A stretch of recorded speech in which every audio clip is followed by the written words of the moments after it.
بسم اللہ الرحمن الرحیم۔ حضرات زیوکار، آج سے ہم روزوں کے مسائل کے حوالہ سے اپنے درس کا آغاز کرتے ہیں۔ سب سے پہلے اس مسئلہ کی وضاحت بہت ضروری ہے کہ روزہ فرض کس پر ہے، کون ہے کہ جو مکلف ہے اس پر روزہ رکھنا فرض ہے۔ تو اس کے لیے فقہاء نے شرائط رکھی ہیں۔ ایک ایسا شخص جو مسلمان ہے، عاقل ہے یعنی عقل مند ہے، بے وقوف نہیں ہے، بالغ ہے، صحت مند ہے اور مقیم ہے، مسافر نہیں ہے، اور ایسی خواتین جو حیض و نفاس سے پاک ہیں ان پر روزہ فرض ہے۔ گویا یہ روزے کی شرائط ہیں۔ اب انہی شرائط کی وضاحت سماعت فرمائیں۔ ان میں سے کچھ وضاحت طلب چیزیں ہیں۔ مثال کے طور پر پہلی چیز بالغ ہونا۔ اب سن بلوغت تک جب آدمی نہیں پہنچتا اس پر روزہ فرض نہیں ہے۔ اب سن بلوغت، ایک تو اس کی بلوغت بالغ ہونے کی نشانیاں ہیں، اگر فقہاء نے وہ بھی کتب فقہ میں موجود ہیں، لکھی ہیں، وہاں سے دیکھا جا سکتا ہے۔ اگر ان نشانیوں میں سے کوئی نشانی پائی جاتی ہے تو پھر بھی بندہ بالغ ہو گیا، اب اس پر روزہ فرض ہے۔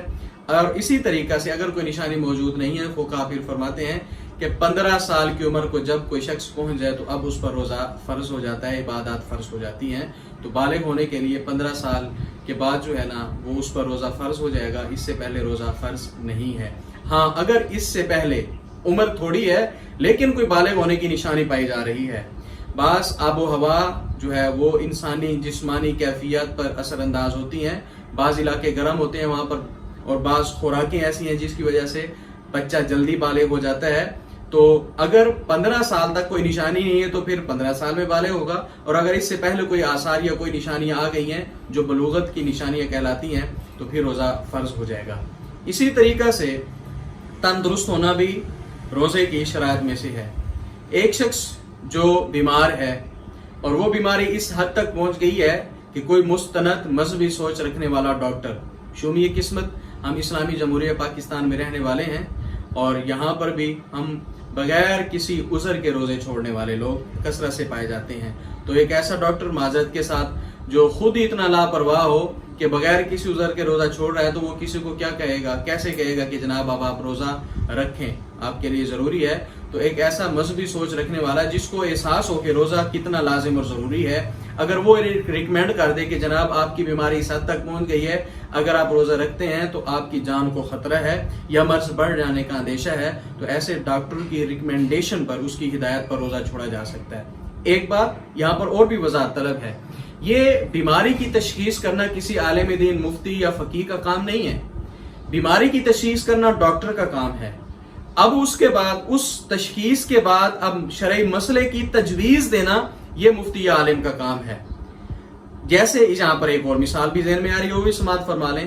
جیسے جو اصول ہے میڈیکل کا وہ یہ ہے کہ ایک ڈاکٹر صرف بیماری کی تشخیص کرے گا۔ اب نسخہ فارماسسٹ نے تیار کرنا ہے۔ نسخہ مثال کے طور پر کہ اس کو کون کون سی میڈیسن ہے، یہ بیماری ہے تو یہ میڈیسن دینی ہوگی، یہ فارماسسٹ نے ریکمینڈ کرنا ہے۔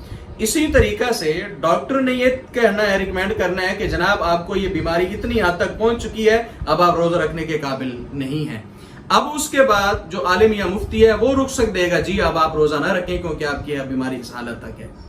تو یہ بیماری کے حوالے سے اس بات میں بھی ہمیں محتاط رہنا چاہیے، ورنہ عام فلو ہو جائے، نزلہ ہو جائے، عام سا ٹمپریچر ہو جائے، ہیڈ ایک ہو جائے جس میں درد ہو جائے اور جناب روزہ چھوڑ دے، کیوں؟ اس لیے کہ مجھے تو یہ مسئلہ تھا، یہ عذر نہیں ہے۔ معقول ہونا چاہیے عذر بیماری کے حوالے سے، تو پھر اس کے بعد اس پر سے روزہ موقوف ہوتا ہے۔ اسی طریقہ سے مقیم ہونا، کیونکہ روزے کے فرائض میں سے ہے، فرائض کی شرائط میں سے ہے کہ جب تک کوئی شخص مقیم ہے تو اس پر روزہ فرض ہے، اگر وہ مسافر ہوتا ہے تو پھر اس پر روزہ فرض نہیں ہے، وہ روزہ اس پر موقوف ہو جائے گا۔ اگر مسافر سفر کے دوران روزہ رکھ سکتا ہے تو اس کے لیے بہتر ہے روزہ رکھنا چاہیے۔ اللہ رب العزت یہی فرماتا ہے وَأَن تَصُومُوا خَيْرٌ لَكُمْ، اگر تم روزہ رکھو تو تمہارے لیے بہتر ہے۔ حالت سفر میں، آج کل سفر اتنے مشکل نہیں ہے، حالت سفر میں اگر کوئی شخص روزہ برداشت کر سکتا ہے تو اسے روزہ رکھنا چاہیے۔ بہرحال لیکن کیونکہ یہ شرعی عذر ہے، سفر، مسافر ہونا، تو اس وجہ سے اگر کوئی روزہ اس حالت میں نہیں رکھ سکتا، برداشت نہیں کرتا، تو اس کو اجازت و رخصت ہے کہ وہ روزہ نہ رکھے۔ سفر کی کتنی مقدار ہے؟ وہ شخص، اگر اتنا کوئی شخص سفر کرتا ہے کہ اس پر نماز قصر لازم ہو جاتی ہے،